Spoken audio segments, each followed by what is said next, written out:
Kini ang inyong Arsobispo sa Archdiocese sa Osamis, sa probinsya sa Misamis Occidental, si Arsobispo Martin Sarmiento Humuan.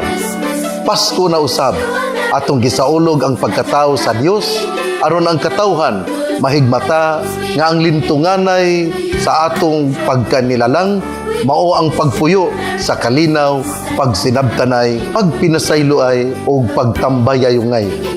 Si Jesus na tao, ang iyang tawhanong ginikanan mao si Santa Maria o si San Jose, aron ang katawhan maghatag og bili sa pamilya o sa mga ginikanan. Dili maayo nga ang magsuon magbingkil-bingkil, dili maayo nga ang banay magwatak-watak, dili maayo nga ang mga igsuon dili magtagdanay, dili maayo nga ang matag miyembro sa panimalay walay maayong relasyon. Ang Ginoo nagpakatao aron mahiusa ang kabubuton sa katawhan.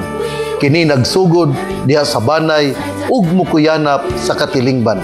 Kada usa kanato adunay kinaiya, magsinabtanay kita, magrespetuhay.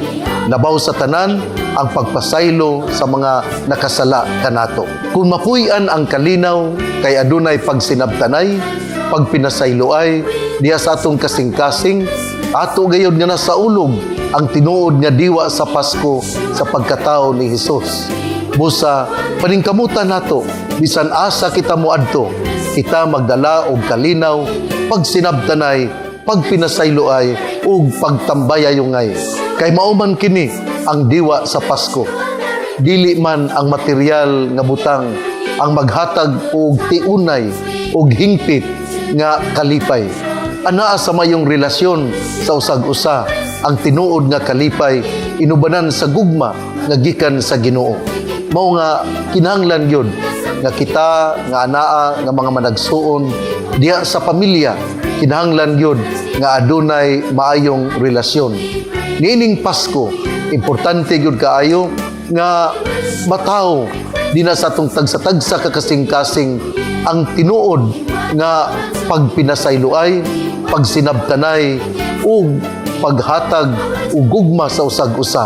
Mao man bitaw nga ang bag-ong bilin karon mao naman ang atong kasing-kasing, kay dinha sa atong tagsa-tagsa kakasing-kasing atong pakatawhon ang paghinigugmaay, pagpinasayloay, dili ang pagdumtanay, dili ang pagpanghimaraot, dili ang paghagit o away sa usag-usa.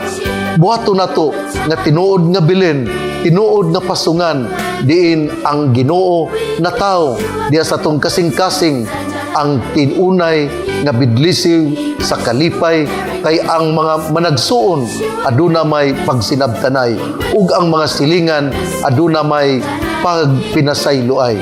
Nining tuiga ako mingon kaninyo, mao kini ang tinuod nga pagsaulog sa Pasko kun anaa ang kalinaw, pagsinabtanay ug pagtambayayungay. Natong tanan ako miingon, Merry Christmas and prosperous New Year. God bless, mabuhay ang mga misabisnon, mabuhay ang katawhan sa Dios. Kini ang inyong Arsobispo Martin Sarmiento Humuan. Sa gihapon miingon, Merry Christmas and a prosperous New Year. To you and your kin, we will